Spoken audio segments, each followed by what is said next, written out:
देवीवर माझं मुळीच प्रेम नव्हतं. म्हणजे आपण विश्वास ठेवा अथवा ठेवू नका, पण मी खरं सांगतोय महाराज, देवीवर माझं कधीच प्रेम नव्हतं. अमात्य, म्हणजे तुमची माझ्याशी दुश्मनी ही काही वेगळ्या कारणाची होती की काय? निश्चितच महाराज, हळूहळू हे सिंहासन हस्तगत करण्यातच होते. अमात्य महाराज, पण देवींचं माझ्यावर प्रेम होतं, पण मी इतका मूर्ख नाही महाराज.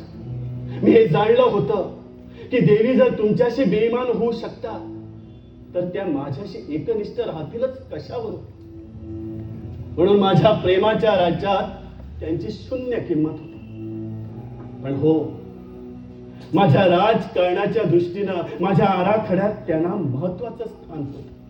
देवींचं माझ्यावर प्रेम होतं याचा मी पुरेपूर लाभ घ्यायचा ठरवलं होतं आणि हळूहळू तुमचं सिंहासन हस्तगत करण्यातच होतं.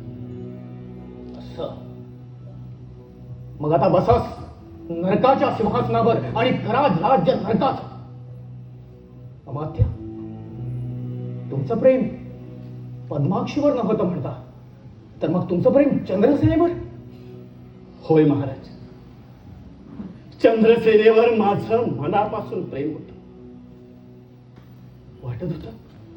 वाटत होतं पद्माक्षी देवी महादेवी असून सुद्धा माझ्या नुसत्या देखाव्याला भुलल्या. पण चंद्रसेना एक दासी असून आणि माझं तिच्यावर खरं प्रेम असूनही तिनं दासीपणाची मर्यादा ओलांडली नाही आणि मलाही ओलांडू दिली नाही. तिचं प्रेम जिंकावं तरी कसं हे माझं मलाच कळत नव्हतं. तिचं प्रेम एवढं महाग होतं की माझं मन तिच्याकडे आपोआप ओढ घेत होतं महाराज. ऐकावं ते सारं विचित्रच.